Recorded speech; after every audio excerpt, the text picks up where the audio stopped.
क्या कभी आपके भीतर यह प्रश्न उठा है कि जो व्यक्ति वास्तव में सत्य को जान लेता है वह कम बोलने लगता है? क्या कारण है कि जिन महापुरुषों ने स्वयं को जाना, उनके शब्द कम होते गए लेकिन उनकी उपस्थिति ही उत्तर बन गई? यदि आज आप इस रहस्य को हृदय से समझ लेंगे तो संभव है कि आपके जीवन का देखने का दृष्टिकोण हमेशा के लिए बदल जाए। इसलिए इस पूरी यात्रा में अंत तक बने रहिए, क्योंकि यह केवल सुनने के लिए नहीं, स्वयं को पहचानने के लिए है। मनुष्य का जीवन बाहर से जितना सरल दिखाई देता है, भीतर से उतना ही जटिल है। हर दिन अनगिनत विचार आते हैं, इच्छाएं जन्म लेती हैं, भय उठते हैं, अपेक्षाएं बनती हैं और फिर टूट जाती हैं। कभी भविष्य की चिंता, कभी अतीत का बोझ, कभी किसी के शब्दों का दर्द, तो कभी स्वयं को सिद्ध करने की बेचैनी। धीरे धीरे मनुष्य इतना अधिक अपने मन में उलझ जाता है कि वह स्वयं को भूल जाता है।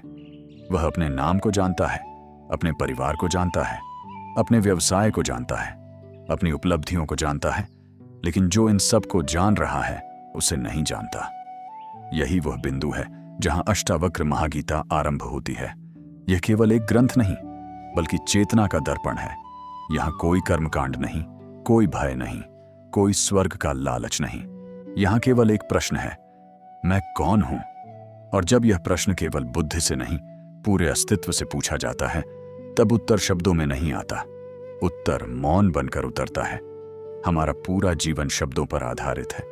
हम बोलते हैं, सुनते हैं, तर्क करते हैं, समझाते हैं, सिद्ध करते हैं। हमें लगता है कि ज्ञान का अर्थ अधिक जानना है, अधिक बोलना है, अधिक बताना है।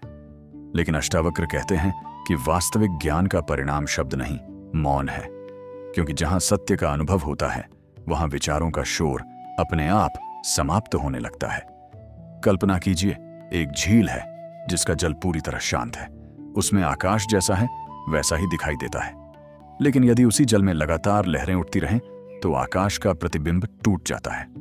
आकाश नहीं बदला, केवल जल अशांत था। ठीक इसी प्रकार आत्मा सदैव शांत है, बदलता केवल मन है। जब मन की लहरें शांत हो जाती हैं, तब पहली बार मनुष्य अपने वास्तविक स्वरूप का अनुभव करता है। अष्टावक्र महागीता हमें यह नहीं सिखाती कि संसार छोड़ दीजिए। वह यह भी नहीं कहती कि परिवार, कार्य या संबंध त्याग दीजिए। वह केवल इतना कहती है कि जो कुछ बदल रहा है उसे अपना मत मानिए, जो कभी नहीं बदलता उसे पहचानिए। वही आपका वास्तविक स्वरूप है। लेकिन मनुष्य ऐसा क्यों नहीं कर पाता? क्योंकि उसने स्वयं को अपने विचारों से जोड़ लिया है। यदि कोई उसकी प्रशंसा कर दे तो वह प्रसन्न हो जाता है। यदि कोई आलोचना कर दे तो उसका मन टूट जाता है। इसका अर्थ है कि उसका सुख दुख दूसरों के शब्दों पर निर्भर है। जो स्वयं को जान चुका है, उसका आनंद किसी प्रशंसा या अपमान से नहीं बदलता। इसीलिए वह भीतर से मौन रहता है। यह मौन किसी दबाव का मौन नहीं है, यह दुख का मौन नहीं है, यह हार का मौन नहीं है। यह उस व्यक्ति का मौन है जिसने अनुभव कर लिया कि जो खोज रहा था वह कभी खोया ही नहीं था। जिस सत्य को पाने के लिए वह संसार में भटक रहा था, वह उसी के भीतर सदैव उपस्थित था। राजा जनक भी कभी इसी खोज में थे। उनके पास राज्य था, वैभव था, सम्मान था, लेकिन भीतर एक खालीपन था।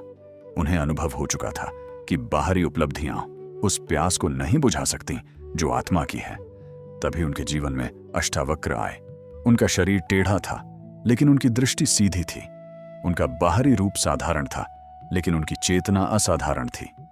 जब अष्टावक्र ने बोलना प्रारंभ किया, तब उन्होंने जनक को नया ज्ञान नहीं दिया।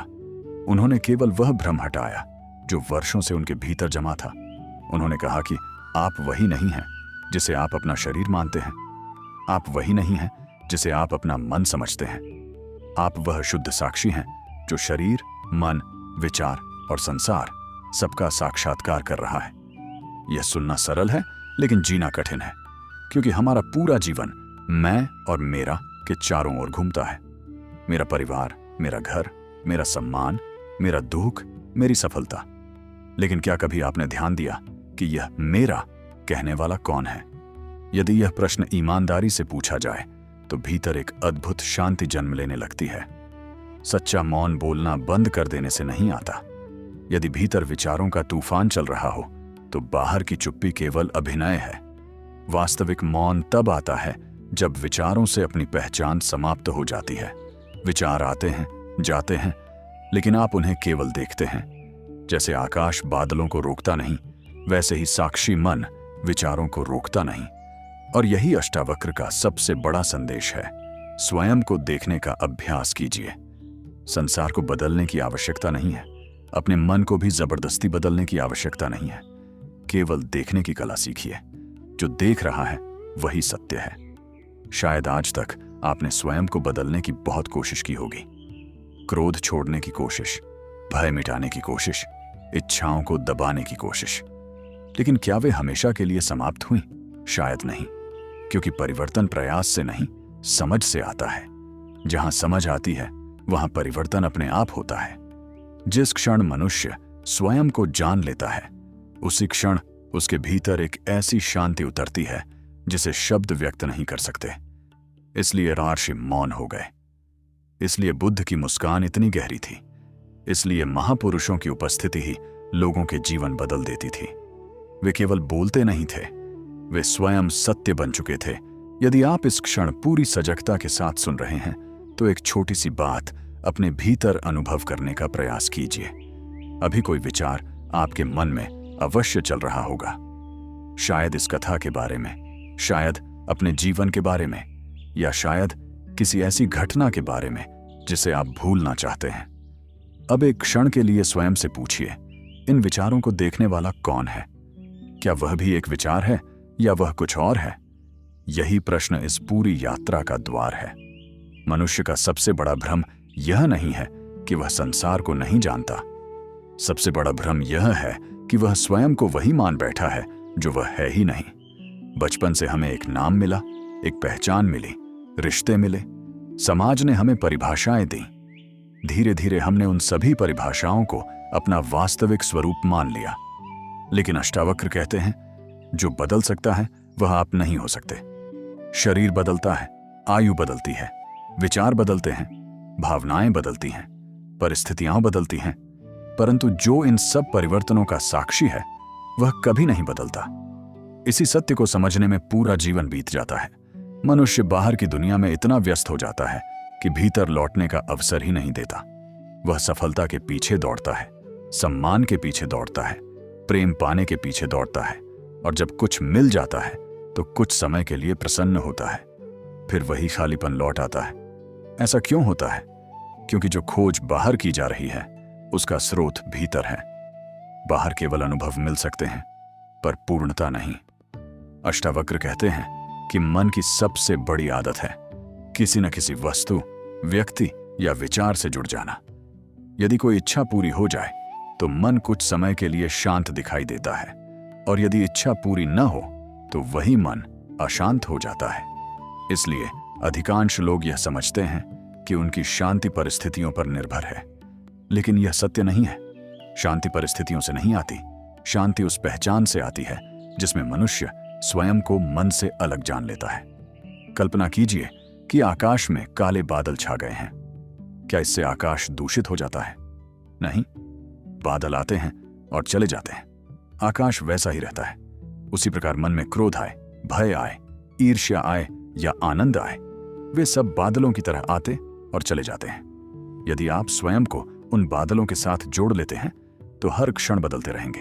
लेकिन यदि आप स्वयं को आकाश की तरह पहचान लें तो भीतर एक ऐसी स्थिरता जन्म लेती है जिसे कोई परिस्थिति नहीं हिला सकती। यही कारण है कि ज्ञानी पुरुषों का मौन इतना प्रभावशाली होता है। वे मौन इसलिए नहीं रहते कि उनके पास कहने के लिए कुछ नहीं है। वे मौन इसलिए रहते हैं क्योंकि उन्होंने जान लिया कि सत्य शब्दों में नहीं समा सकता। शब्द केवल दिशा दिखाते हैं, मंजिल नहीं बन सकते। जैसे कोई उंगली चंद्रमा की ओर संकेत करती है, वैसे ही शास्त्र सत्य की ओर संकेत करते हैं। यदि कोई व्यक्ति केवल उंगली को पकड़कर बैठ जाए तो वह कभी चंद्रमा नहीं देख पाएगा। अष्टावक्र महागीता बार बार हमें इसी ओर ले जाती है। वह कहती है, जो देख रहा है उसे पहचानिए। देखने योग्य सब बदल जाएगा पर देखने वाला नहीं बदलेगा। यही आत्मा है, यही चैतन्य है, यही आपका वास्तविक स्वरूप है। लेकिन यहां एक बहुत सूक्ष्म बात है। जैसे ही मन यह सुनता है कि मैं आत्मा हूं, वह इस विचार को भी पकड़ लेता है।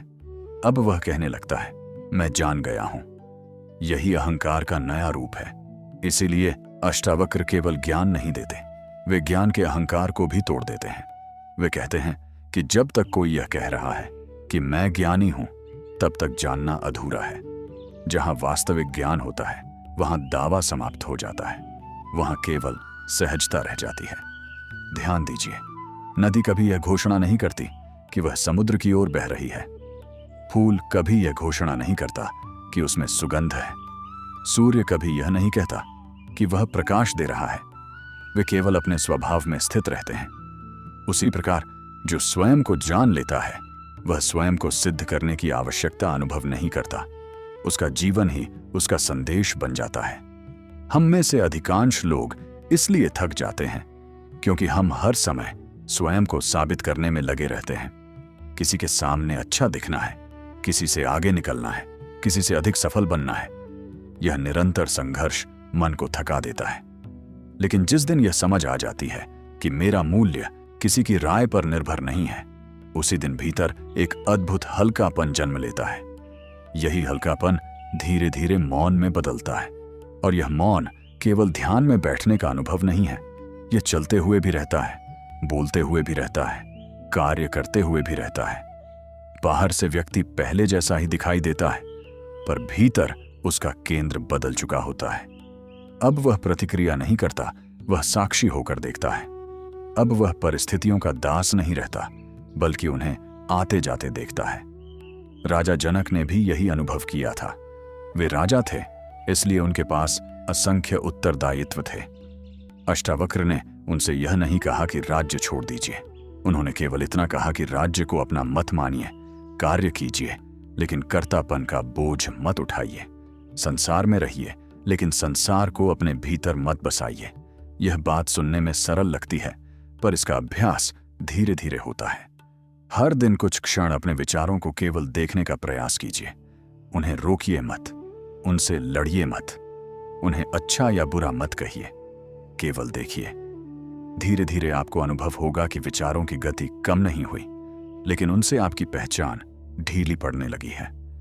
और यही आध्यात्मिक यात्रा की वास्तविक शुरुआत है। जब यह दूरी बनती है, तब पहली बार जीवन में एक नई सुगंध आती है।